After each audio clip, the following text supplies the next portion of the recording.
Welcome back to the Scarlet Faithful podcast. And this is kind of our Rutgers men's basketball season in review. And no better person to have here to do it is with Jerry Carino. Jerry, thanks so much for being here.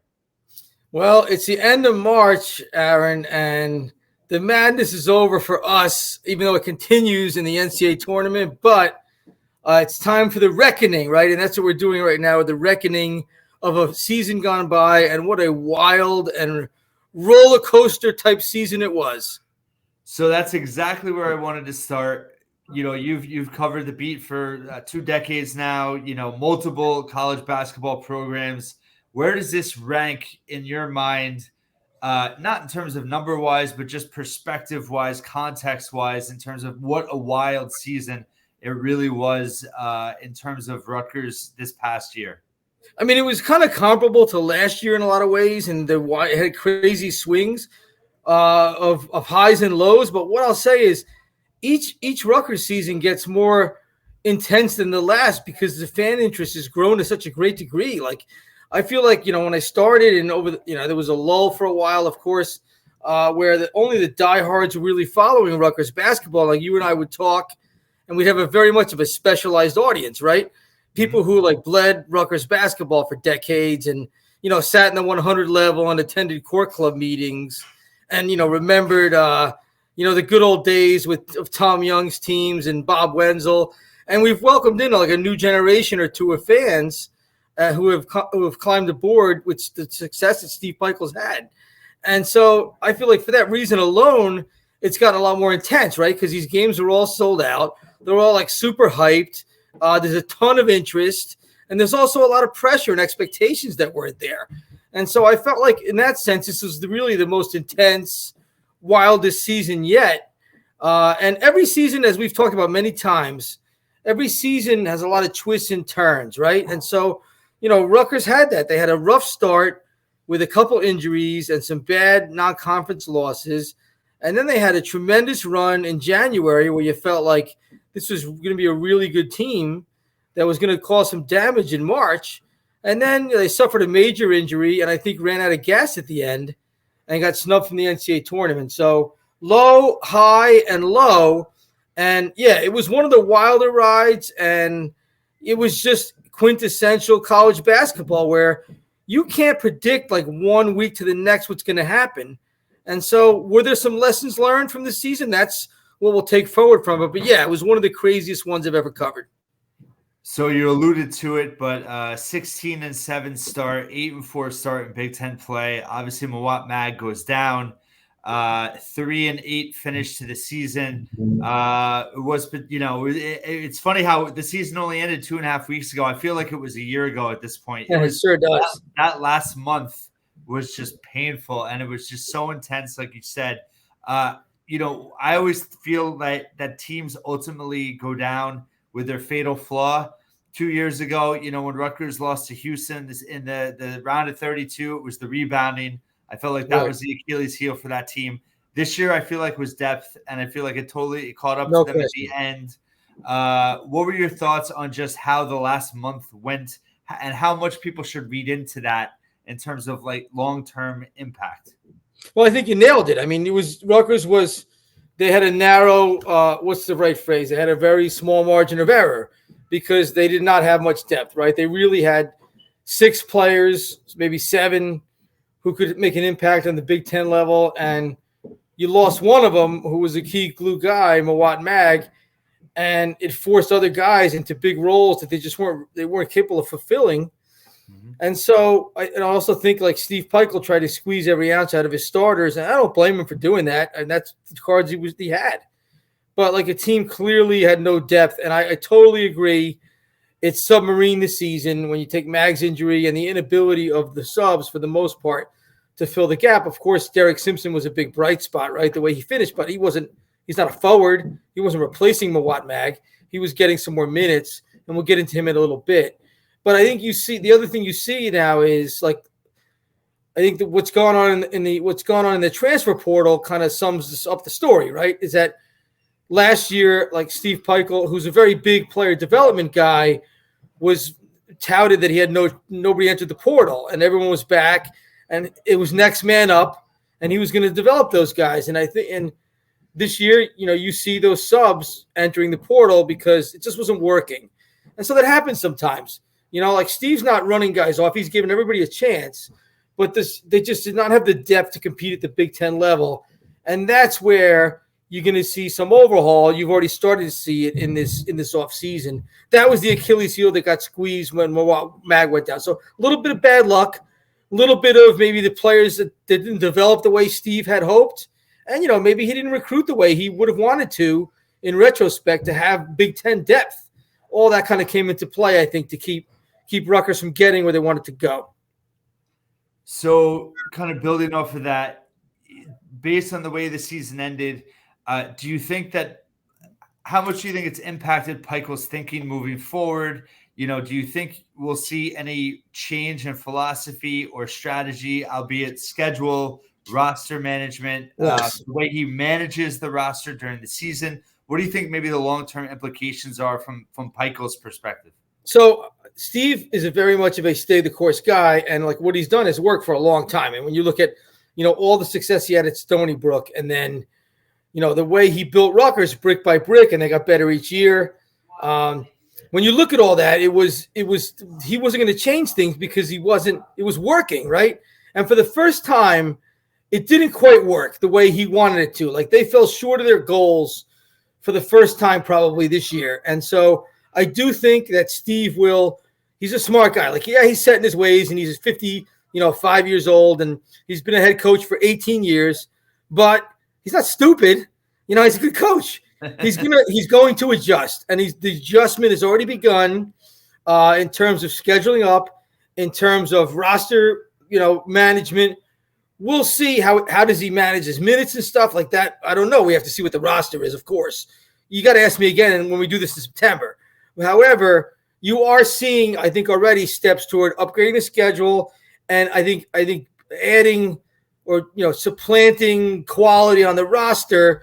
That has begun. So last year was very much like when we did this last year, it was very much he's going to stay the course. He's going to develop the guys he has. He's going to play the same schedule. This year, it's not going to happen this year. It's going to be different.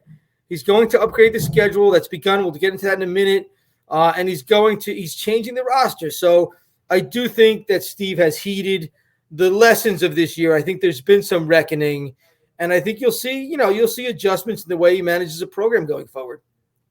So we know at this point, Cliff Amori has declared for the NBA draft, has maintained his eligibility, could still return. Just tonight, Paul Mulcahy did the same. What I wanted to ask you was, in terms of my opinion of the core over the years, is that original core that they both are part of, along with Gio, Ron, Caleb. It just seemed like the last couple of years, maybe things got a little heavy for them. I feel like for them to carry the program to where they got it, it just seemed like it took a little bit of a toll on them. And I'm wondering your thoughts on as we start to see a much newer roster, does that almost help Pikel in terms of competition? Not having kind of a built-in starting lineup per se, and having these guys that have a new perspective and didn't have to do the heavy lift to get Rutgers where they are currently. I do think that, and again, I'm wary of playing, armchair psychologist, but watching these guys up close, getting to know them over a period of years, having long talks with Steve on and off the record, I do feel like the group he had, which they were foundational players, right? Paul, Caleb, Cliff, upperclassmen this year. I say had. We only know for sure Caleb's gone, but they came into a program with no or minimal expectations, and they left the program with very big expectations. And I do think that was a little bit of culture shock for them to go from like, hey, you had a winning season, great job, to, you didn't make the NCAA tournament. What the heck is wrong with you? And so, and it's not an unnatural reaction for fans. It's a natural evolution when you have a program that becomes good. Like Rutgers is now a perennial NCAA tournament contender, whereas before they were nothing. They were nobody. So I do think that was an adjustment. It was hard for these guys to make like the glare and the expectations and the backlash when Rutgers would lose games that didn't exist when they came into the program. I do think it weighed on everybody. I do think part of this season, most of what went sideways at the end of this season was due to Mag's injury and the low margin of error that we discussed with the depth. But part of it was these guys were weighed down like by the expectations and sort of I think what they felt was like backlash for them struggling. And so I do think that weighed on these guys. There was a mental health component that hurt this team some, and I think they would tell you that. Steve has alluded to that pretty candidly in his public remarks. And so that it's possible that may, as they turn eventually, refresh the roster, bring in a new generation of players like Derek Simpson won't know any better. He only comes into a program with expectations. And so, yes, that may be a dynamic, a sea change in the attitude where a Derek Simpson or an Antoine Woolfolk come in and only know a program with high expectations. I do think there may be a different way. And I think Steve will learn as a coach too on how to adjust as far as handling that after coming in and like, yeah, you won 16 games, didn't have a losing season. Yeah. So there is something to that for sure. The other thing you're alluding to, I think, Aaron, is that like Steve was overly loyal to his guys, right? Who built the program from the ashes.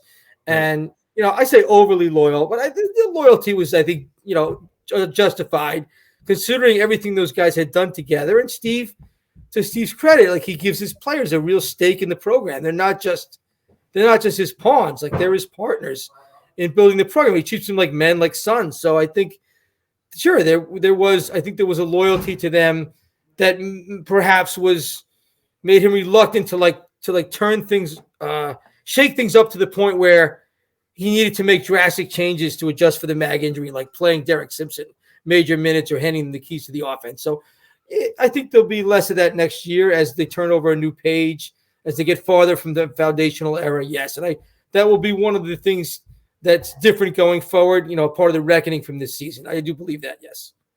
So I want to get into roster and schedule, but last point I wanted to kind of ask you about offense. We know how great the defense was. Offense obviously was a major issue all season, and I think fairly has been a concern throughout the rise of the program. The offense has definitely lagged behind defensively. How much do you think it's scheme strategy related? How much is it just pure offensive talent? How much of it is a little bit of both, and where do you see the direction going now?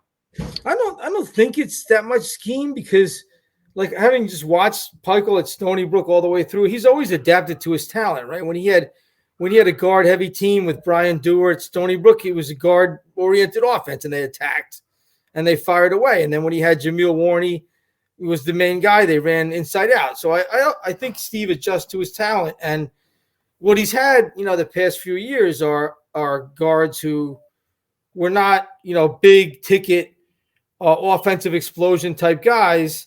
He felt like he couldn't outscore teams, and he had to win games through defense. And I know he likes to play that way. Of course, he likes to play that way. That's his preferred style. But I think he's certainly capable of having an offense that attacks and having guards that can spread you out and beat you off the dribble and attack the rim and push the ball. Like, I don't think he's averse to that necessarily. I think when you're seeing what you saw at the end of the season and what you're going to see next year is an offense where Derek Simpson, who is all of those things, is a focal point, So I want to say it was more personnel based, and that's what Steve had. I do think deep down he would rather win a game like 58-54 than win a game 92-88. Yes. But he's gonna do what it takes to win, and if that's gonna mean running an offense around a player like Simpson who's explosive, maybe with a guy or two, in addition to him, that's what they're gonna be. So I don't know that it's schematic as much as this is what they had and this is how he felt they could win. I do think you'll see some flexibility going forward in the way they attack.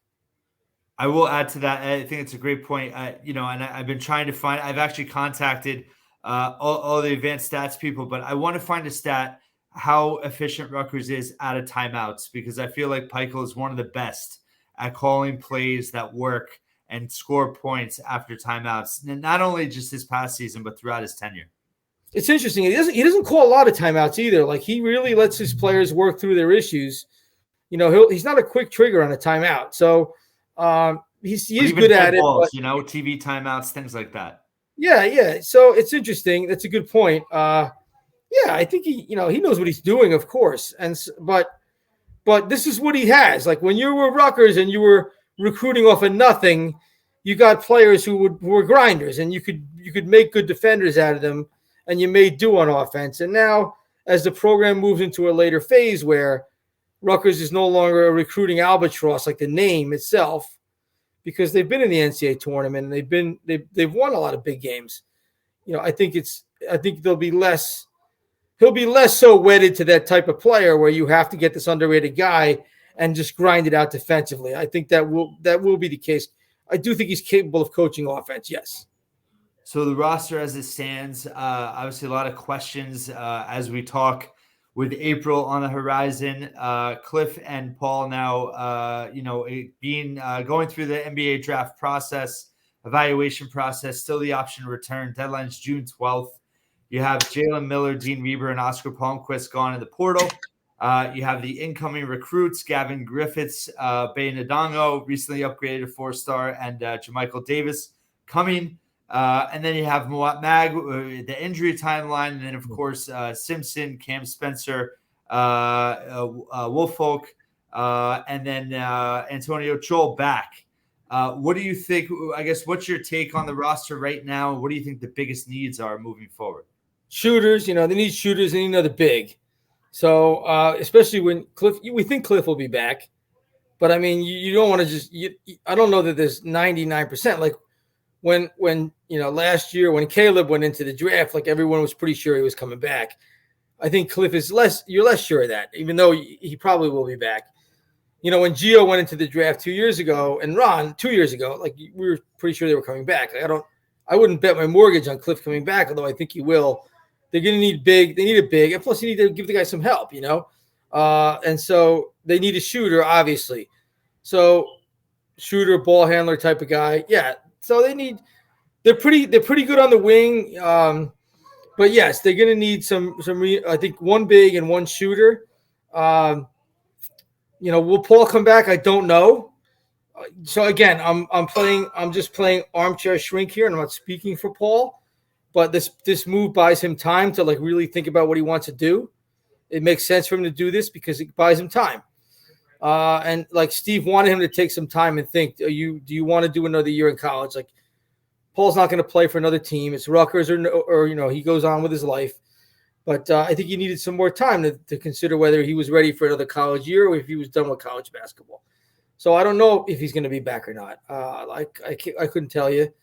And we think Andre Hyatt will be back, but we don't know for sure. Like Steve encouraged him to explore his options. So I don't know, Aaron. I have to defer the roster question until further notice and until I see these guys in August, which I always try to get to see them in early August. Although this year they'll be taking a foreign trip, so they'll be practicing, which hopefully they'll get up there and see it.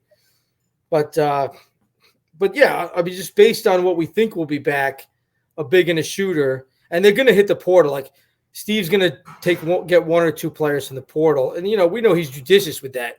But there's no question they're going to bring one or two players in. My guess would be two off the transfer portal who can make an impact in next season's rotation.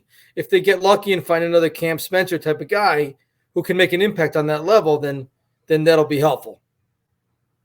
Yeah, for sure. Totally agree. And I think it is this is always a fascinating time because I think the roster could go in a lot of different directions right now. I feel like they need to get a guard, like you said, but someone that I don't think they can rely on Simpson to be just the lone, kind of the top dog and as a penetrator. They need more options, I think, to be able to surround him. And then with shooters, like you said, Spencer and Griffiths, it's going to be interesting to see who they target. If it's former guys, Ishmael Massoud had a great run with Kansas State in the NCAA tournament. I think he's an intriguing name that could potentially fill kind of both roles and being able to play down low and shoot. Yeah, Griffith's a good shooter. Like he's going to be, I think he'll be the major minutes at the wing next year with, ideally with Mag at the 4 and then Clifford comes back at the 5 with Woolfolk spelling him, maybe another big helping them out. And then, but I think Simpson is ready to get the keys. But of course, they don't want to play him 30 minutes a game. They're going to want to have somebody to help him, whether it's McKay or somebody else. So yeah, they need reinforcements there. But I've seen Gavin Griffiths, like he will help them immediately as a wing shooter. He's an offensive guy. Like Gavin Griffiths is not a Steve Pikiell defender. He will be, because otherwise he won't play. Right. He won't last with the program if he's not. But he brings in a scoring, a nose for the basket, an ability to shoot that they don't have. So that's a guy who's going to make a major impact right away. And does it? It's funny because people have had chatter about in terms of getting the team more athletic, getting more shooters, getting more offensive-driven players. I kind of feel like Pikel has already been there. Last year, it's just he's kind of a year behind in terms of how the roster shook out with Gio and Ron leaving. But if you look at, getting Gavin Griffiths, the way he's recruiting 2024, the way he brought in Cam Spencer, other guys they've targeted, it does seem like he has had a more offensive-minded approach in bringing in talent. And it was just a matter of this year almost kind of being a little bit late just in being able to replace his top 2 scorers. Yeah, that was it. I mean, we talked about this last year. Like if you in October we talked about how hard it was going to be to replace Ron and Gio, and then in January people forgot because Rutgers was humming along so well, and then we remembered again in March. Like those are Ron and Gio are foundational guys. Like they're program changing guys who they were bucket getters. Like a bucket getter in college basketball is a valuable thing. So like 2 of those, you don't just fill in 2. Rutgers, maybe some schools do, like maybe Duke or Kansas does. Rutgers just doesn't replace 2 bucket getters like that very easily. So yeah, I think when you step back and see what happened, it was probably about what we thought. Maybe Rutgers was a game or 2 behind what we thought they'd be. But like we all got, and us included, everyone got a little carried away in January when it looked like when they were 8-4 in the league and steamrolling toward like a 6 or 7 seed. But I think in the end, that's not what this team was, where the program was at now. This was a reloading year.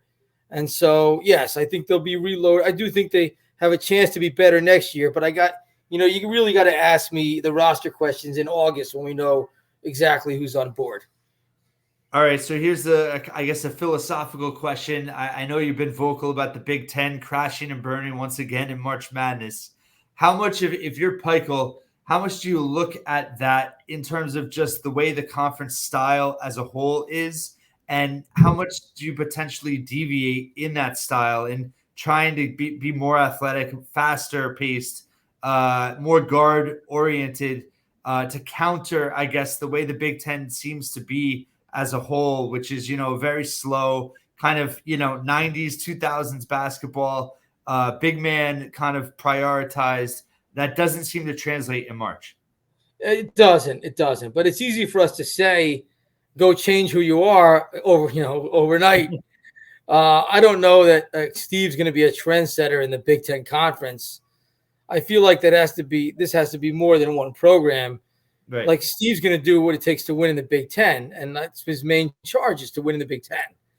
And then you let the chips fall where they may in March. I don't think Steve is building a program for the random draw of the NCAA tournament. I think he's building a program to win in the league. And so, like, until the league changes to become what they need to become, which is they need to be a more attacking offensive league, I don't know that Steve's going to push the envelope there. I mean, he's going to do what he has to do to win in the league. And he's been pretty successful in that. They finished in the top half of the league now for a few years running.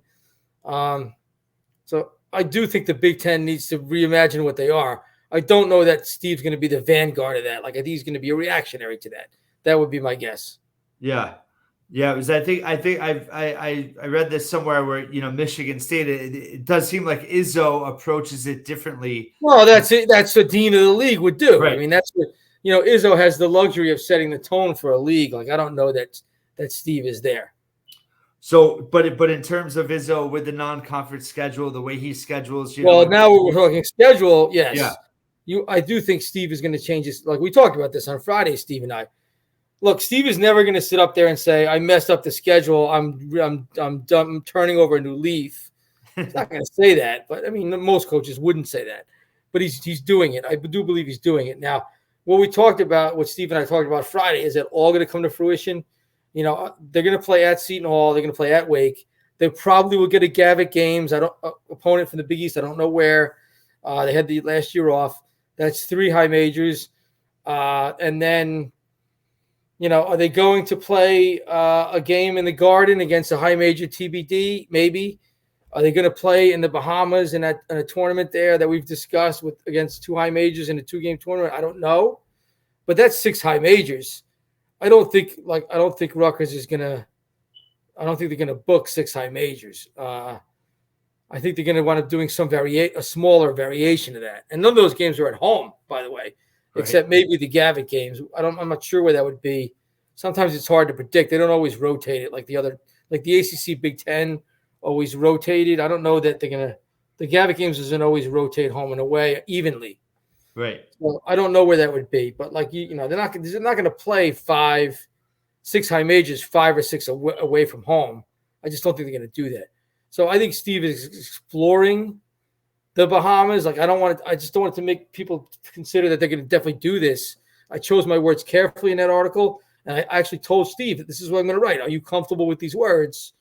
Exploring, not going to do, not seeking to join, exploring.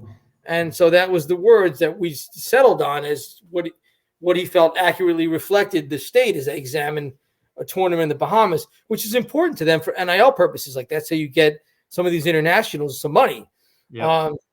So they're exploring it. They're exploring. They want to play a neutral game in the Garden, but they wanted to play one last year against Gonzaga, and Houston came up, and Providence was discussed, not in the Garden, but just wherever, various places, and none of them happened. Now, was it, some accounts might tell you it was all the other guy who backed out and wiggled out, and then some might say, well, Rutgers had a lot of demands, and they wanted this and that, and Rutgers made it hard to agree. So I don't know. I don't think they'll play all 6 of those games. I do think they will play, a majority of them, and they will definitely play at least 4 high majors in a way, a bunch of them in an upgraded schedule.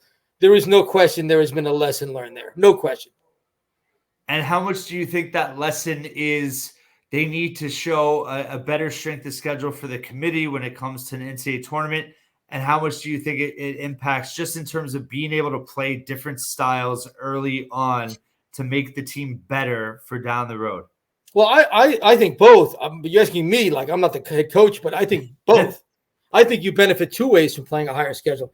It upgrades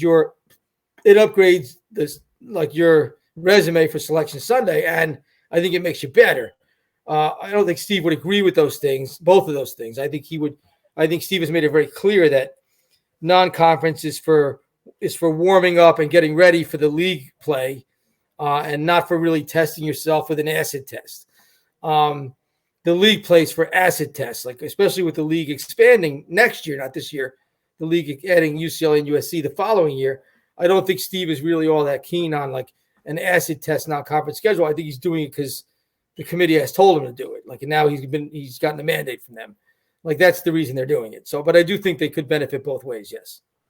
And aside from high majors on scheduling, I mean, I've always looked at it too, just being able to upgrade 1 or 2 mid majors, rather than play, 6 or 7, sub 250 teams.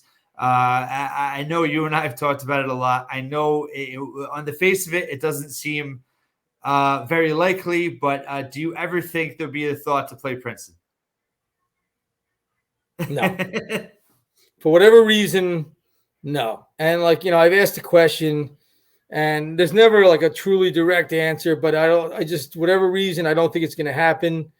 It's just, would Steve have canceled Princeton? No. Eddie Jordan, to be clear, Eddie Jordan canceled Princeton. Right. But I don't think Steve's ever going to bring them back. I just don't see it. I do think there's a chance that Seton Hall will play Princeton this year. Right. Which maybe will put a little pressure on Rutgers to do it. I don't know. But, My theory is instead of playing my thinking is instead of playing Temple, in Mohegan Sun, play Princeton. Like, you lost to Temple, they beat you. They were not great. You might as well play Princeton. They're better than Temple. It's a better win. And you could lose to Princeton. Well, you could lose to Temple. You lost to Temple. Yeah. So I think instead replace. I'm not saying replace Columbia with Princeton. I think you replace a Temple with Princeton. I just don't think it's going to happen. I just don't see it. I have heard nothing about it, and so I don't think Mitch Henderson's holding his breath. It's a nice traditional thing, but I don't think maybe down the road it reignites, but not at this time. I don't see it. But I do think they're going to play. I think they will. There's not a conference. People won't be making jokes about the schedule when it comes out in late July or early August. I do think it's going to be much upgraded. Well, that's good to hear. But yeah, I was even thinking aside from Princeton, like Iona, Hofstra. I mean, we saw what Hofstra could do. I just think those types of teams that play up tempo, athletic styles. Yeah, Aaron, my guess is that if they're going to play all these high majors, they're gonna fill the schedule out with a bunch of LIUs. I mean, I don't know. Yeah.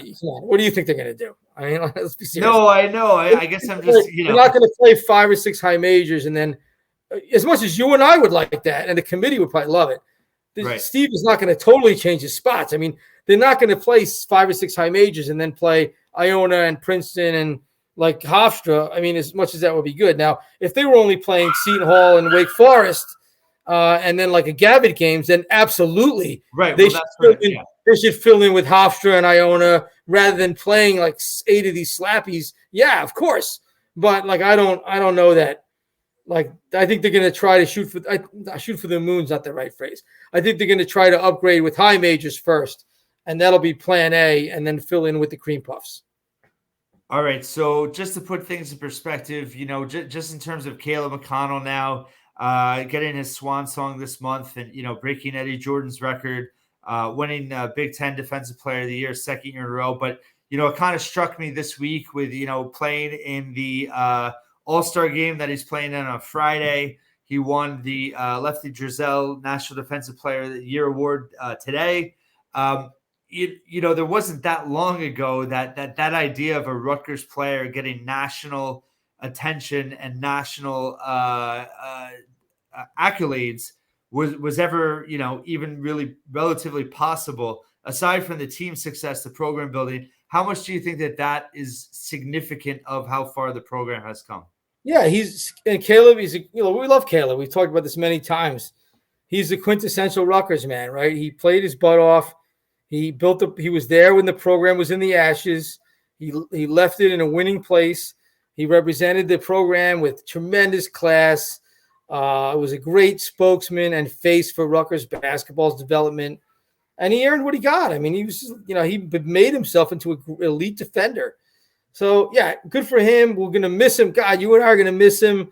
The guys who covered the team are gonna miss him. He was just so good as far as articulating what Rutgers basketball was about. And I told him that. I gave him a hug, and I told him after the Hofstra game, like, don't be a stranger. Remember where you came from. But I don't need to tell him those things. He's always going to be a Rutgers man, But we're going to miss him. Of course, Steve's going to miss him just as much. I do feel like it is kind of the end of an era because of Caleb, Ron, and Gio. And I always feel like they should be mentioned together, those three. It was Ron and Gio, but it's really Caleb, Ron, and Gio. Like, they were the last of the original generation that turned Rutgers basketball around. And I do think, like, I saw some chatter, we've talked about this a lot of, is Rutgers going to do something for these guys in terms of honoring them in a permanent way? I don't think they're going to retire numbers, uniform numbers. I just don't foresee that. The only 3 retired numbers in Rutgers basketball are 3 AP All-Americans, like first, second, third team All-Americans. Right. And Phil Sellers, Bob Lloyd, and James Bailey.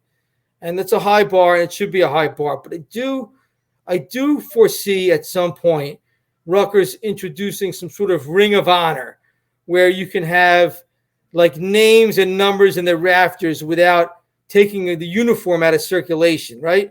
Right. So, and I do foresee that happening at some point. And then when that does happen, then Ron, Gio, and Caleb will be charter members in the Rutgers basketball ring of honor. And you'll see you will see something of them in the rafters at the arena in Piscataway. I don't know when, and I'm not saying it's going to happen next year, but I do foresee that well-deserved honor for what these guys have done for the program. Well, I love that idea, and that's certainly exciting. Last question for you, and I appreciate all your time.